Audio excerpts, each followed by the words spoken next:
জামাতে ইসলামের পূর্বপুরুষেরা ছিল রাজাকার।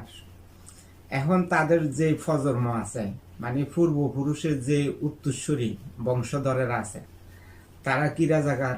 তারা তো এখন আর রাজাকার না। তাদের পূর্বপুরুষেরা ছিল রাজাকার। এখন তাদেরকেও ডাকা হচ্ছে রাজাকার। আসলে এটা তাদের উপরে জুলুম করা হচ্ছে। কারণ তাদের পূর্বপুরুষেরা ছিল রাজাকার, কিন্তু জামাতে ইসলামের বর্তমানে নতুন প্রজন্ম যারা আছে, উত্তরসূরি যারা আছে, তারা তো আর রাজাকার না। এখন বাংলাদেশের জনগণ তাদেরকেও রাজাকার বলতে আছে। যারা রাজাকার ছিল, বাংলাদেশ বিরোধী ছিল, স্বাধীনতা বিরোধী ছিল, মুক্তিগামী মানুষের উপরে গণহত্যা চালিয়েছিল, স্বৈরাচার সরকার তাদেরকে ফাঁসি দিয়েছে। এখন আর রাজাকারের অস্তিত্ব নাই। মানে জামাত ইসলামের পূর্বপুরুষেরা ছিল রাজাকার। তো জামাতের পূর্বপুরুষদেরকে যখন রাজাকার বলা হয়, তখন এই পূর্বপুরুষের যে উত্তরসূরি বংশধর যারা আছে, তাদের মনক্ষুণ্ণ হয় এই নতুন প্রজন্মে। তো তাদের মনক্ষুণ্ণ হওয়ার তো এখানে কিছু নাই। বাংলাদেশের যারা স্বাধীনতা বিরোধী ছিল, তাদেরকে তো বাংলাদেশের জনগণ রাজাকার বলবে। যারা বাংলাদেশ বিরোধী ছিল, তাদেরকে তো রাজাকার বাংলাদেশের জনগণ বলবে।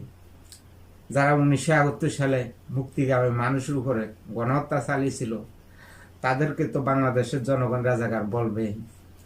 কিন্তু এখন বর্তমানে তাদের পূর্বপুরুষের যে নতুন প্রজন্ম আছে, উত্তরসূরি বংশধর, তাদের গায়ে কেন লাগবে এখন এগুলা? কারণ তারা ওন করে তাদের পূর্বপুরুষদেরকে, এই কারণে তাদের গায়ে লাগে।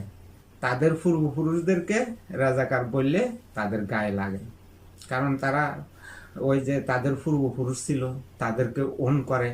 এই যে বাংলাদেশের স্বাধীনতা তারা বিশ্বাস করে না, 1971 সাল তারা বিশ্বাস করে। এই যে বর্তমান জামাতের প্রজন্ম স্বাধীনতা বিশ্বাস করে না, কয় স্বাধীনতা মিথ্যা, 1971 সাল মিথ্যা।